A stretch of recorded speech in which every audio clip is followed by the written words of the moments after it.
Hi, my name is Beth Salesky, and I'm here today just to talk to you a little bit about the tax aspect of your Usborne book business. My background is in accounting. I am licensed as a CPA, but don't take this as official tax advice. Just a little bit of guidelines to get you started. If you have questions, there's a lot of good resources online, and you can always consult a tax professional. So the first and most important thing, which I'll probably say 20 times, is tracking and documentation. It's really important that you keep track of everything going in and out of your business. You can do that in a lot of different ways. You could just use pen and paper, the old-fashioned way. You could use an Excel spreadsheet, either just one column of the description, what's going in, what's going out, or there's also a good template in our Blossoms Drive. You can also use a lot of different apps and software on your computer or your smartphone. But however you choose to do it, the most important thing is that you document the dates, descriptions, and amounts. And if you haven't been doing it yet, it's not too late to start. Don't think, oh, I didn't start at the beginning. Just start from now and go forward.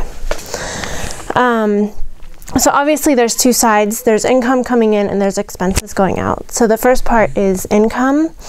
As an independent consultant, you will receive a Form 1099 miscellaneous from Usborne if you earn more than $600 in commission during the calendar year. But even if you haven't earned that much, you're still required to report any income that you have made on your taxes. So then you or your accountant will fill a Schedule C on your Form 1040, and that's where you'll report all of your income and expenses from your business. And as a self-employed individual, you'll also have to pay self-employment tax, which is 15.3% on your net income. And that's a separate schedule that you will have to do as well.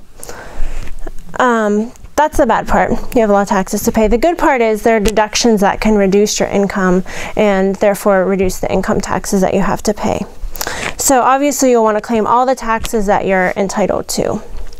If you read online, there's a lot of different opinions about the topic. Some people kind of take a rather aggressive stance about it and really push, I think, what the limits of the law are.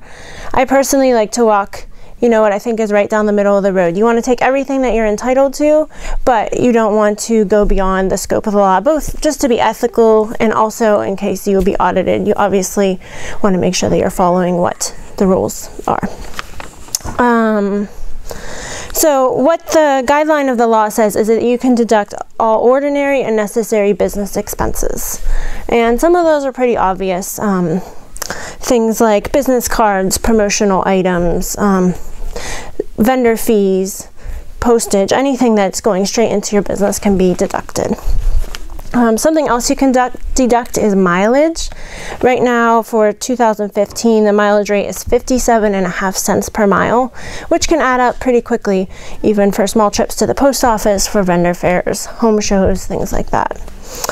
You need to keep track of the beginning and ending mileage of any trips that you take. So I just like to keep a little notebook in the car and jot down the beginning mileage, the ending mileage, the purpose of the trip, and the date. And then you'll have a complete record for tax time. Another thing that you can deduct is samples and demonstration books. However, if you are using the product yourself, it's not a deductible expense. So this is kind of a little bit of a gray area in our business. And the way I like to think of it myself is if you bought the item for yourself and you once in a while show it at a home show, then I'd say that's probably not deductible. It's just a book for your kid. On the other hand, if you bought the item to use as a demonstration item and once in a while you pull it down from the shelf and let your child look at it very carefully, then that's probably something you could deduct. It's one of those things you just have to decide on a case-by-case basis. There's also a home office deduction, and this is a little bit of a tricky one.